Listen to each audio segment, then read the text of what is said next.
12 फरवरी 2025। उत्तर प्रदेश के मुख्यमंत्री योगी आदित्यनाथ जी ने आज अपने एक दिवसीय जनपद बागपत भ्रमण के दौरान श्री विद्या मंदिर इंटर कॉलेज छपरौली में भारतीय राजनीति के एक सशक्त नेता एवं पूर्व केंद्रीय मंत्री किसान मसीहा चौधरी अजीत सिंह जी की पुण्य स्मृति में अष्टधातु से निर्मित प्रतिमा का अनावरण किया। मुख्यमंत्री जी ने अपने संबोधन में कहा कि चौधरी अजीत सिंह जी ने अपनी प्रारंभिक शिक्षा पश्चिमी उत्तर प्रदेश में प्राप्त की, लखनागे की शिक्षा पूरी की और आईआईटी खड़गपुर से बीटेक करने के बाद विदेश में एमएससी की पढ़ाई की। वह आईबीएम में 2 दशक तक कंप्यूटर साइंटिस्ट के रूप में कार्यरत रहे, लेकिन उन्होंने प्रतिष्ठा और पैसा छोड़कर भारत की सेवा करने का संकल्प लिया। 1986 से सक्रिय राजनीति में कदम रखते हुए उन्होंने भारतीय किसानों, खासकर पश्चिमी उत्तर प्रदेश के किसानों के लिए महत्वपूर्ण योगदान दिया। मुख्यमंत्री ने कहा कि चौधरी अजीत सिंह जी का किसानों से गहरा जुड़ाव था। उनकी पहली प्रतिमा छपरौली में स्थापित हुई है, जो यह दर्शाती है कि वे हमेशा किसानों के साथ खड़े रहे। वे एक कुशल नेतृत्वकर्ता थे, जिन्होंने विभिन्न मंत्रालयों में कार्य कर देश को नई दिशा दी। बागपत उनके हृदय में बसता था और आज जो विकास कार्य हो रहे हैं वे चौधरी चरण सिंह और अजीत सिंह के दृष्टिकोण को साकार करने की दिशा में उठाए गए कदम हैं। उन्होंने कहा कि बागपत का ऐतिहासिक महत्व है, क्योंकि भगवान श्री कृष्ण ने महाभारत काल में पांडवों के लिए जिन 5 गांवों की मांग की थी, उनमें बागपत भी शामिल था।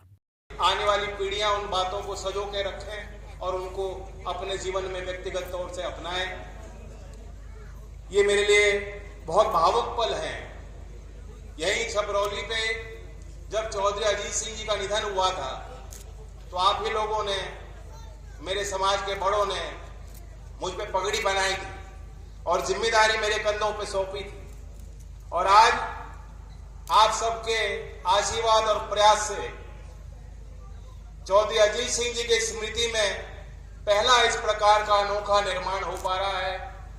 और हमारे मुख्यमंत्री जी अपने व्यस्तम कार्यक्रम में इस कार्यक्रम को प्राथमिकता बनाते हुए इस क्षेत्र के सम्मान में चौधरी अजीत सिंह जी के संघर्ष के प्रति आदर भाव को लेके जिस प्रकार से यहाँ उपस्थित हुए हैं, मैं अपने दिल से उनके प्रति अपना आभार व्यक्त करना चाहता हूँ।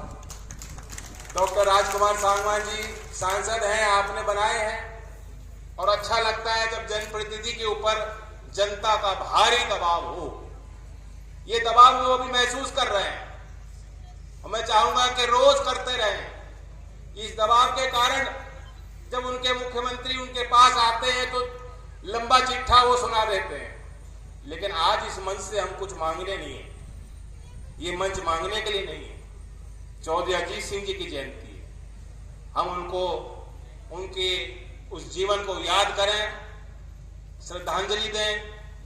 यदि ये छपरौली का जज्बा नहीं होता, जुनून नहीं होता, भावनाएं नहीं होती किसानों के अंदर, तो चौधरी चरण सिंह जी के बाद जो देश भर में किसान, कमेरे और मजदूर की राजनीति में एक बड़ा वैक्यूम आया था, उसके बाद जिस प्रकार से चौधरी अजीत सिंह जी ने उसको संभाला, ये संभव नहीं था। यहाँ के साधारण लोगों ने आशीर्वाद दिया। यहाँ के साधारण लोगों ने, जिनके पास अपने घर के परिवार के लिए खर्चा पूरा करने के लिए संसाधन नहीं थे, आप लोगों ने चंदा दे देकर चौधरी अजीत सिंह जी की लंबी राजनीतिक यात्रा का समर्थन किया। कल हमारे प्रधानमंत्री जी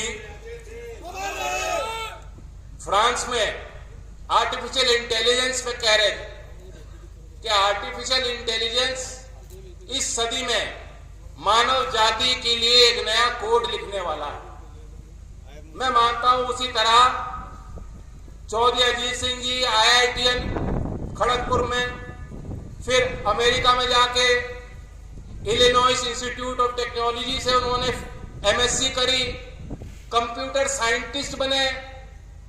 जिस समय पूरे दुनिया में मात्र कम ही कंप्यूटर होते होंगे, और उन्होंने देश में आकर वही चौधरी अजीत सिंह जो 20 साल विदेश में रहे अमेरिका में, लेकिन वो पुत्र थे चौधरी चरण सिंह के, वो इस देश में आए और इस मिट्टी में, इस मिट्टी की बोली, इस मिट्टी के संस्कार, यहाँ की लड़ाई, आप ही की भाषा में बोलते बोलते वे जो है आज हमारे बीच में नहीं है।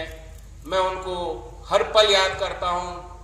एक पिता का मूल्यांकन एक पुत्र कभी कर नहीं सकता। मुझे मालूम है, हम लोग तो शिकायत करते थे अपने पिताजी से, बच्चे जैसे शिकायत करते हैं कि आप हमें कम समय दे रहे हैं। आज मैं अपने बच्चों की स्थिति देख के समझता हूं कि वे हमें क्यों कम समय देते थे, क्योंकि उनका मिशन कुछ और था। इसलिए पिता के रूप में जिस तरह से उन्होंने प्यार दिया वो अलग है। जिस प्रकार से उन्होंने समाज की जिम्मेदारियों को अपने ऊपर लिया वह प्रेरणादायक मेरे लिए और नौजवान पीढ़ी के लिए रहेगा। आधुनिक भाषा बोलने वाले, दुनिया की उभरती तस्वीर समझने वाले और गांव की भाषा बोलने वाले, किसान के बीच बैठने वाले, किसान के दुख दर्द को और समस्या को समझने वाले, उस दौर में वो एक अनोखे राजनेता थे। मुझे यहां उनके कार्य को गिनाने की जरूरत नहीं, अनेक उदाहरण हैं। बल्कि जब मैं आपके बीच आता हूं आप भी मुझे बैठा के कुछ किस्सा उनके बारे में सुनाते हो। मैं ये जानता हूं जो उनके दूसरे जीवन के पहलू थे उस बारे में कुछ व्यक्तिगत आपको बता सकता हूं। मैं उनसे पूछता था कि कंप्यूटर साइंस आपने क्यों चूज किया। आईआईटी खड़गपुर के बारे में बताते थे कि कैंटीन बहुत खराब थी वो बताते थे कि उस समय कंप्यूटर जितना बड़ा एक कमरा होता उतने बड़ा कंप्यूटर होता। आज ये नौजवान जानते हैं कि छोटी छोटी चिप आ रही हैं। हमारे देश में पूना में सीडेक में दुनिया में 75वें स्थान पे जो जितने सर्वश्रेष्ठ सुपर कंप्यूटर हैं हमारे देश में, वो सुपर कंप्यूटर। नई टेक्नोलॉजी में देश आज बहुत बड़ी उपलब्धियां हासिल कर रहा है, लेकिन वो जमाना अलग। चौधरी अजीत सिंह का काम मालूम क्या था?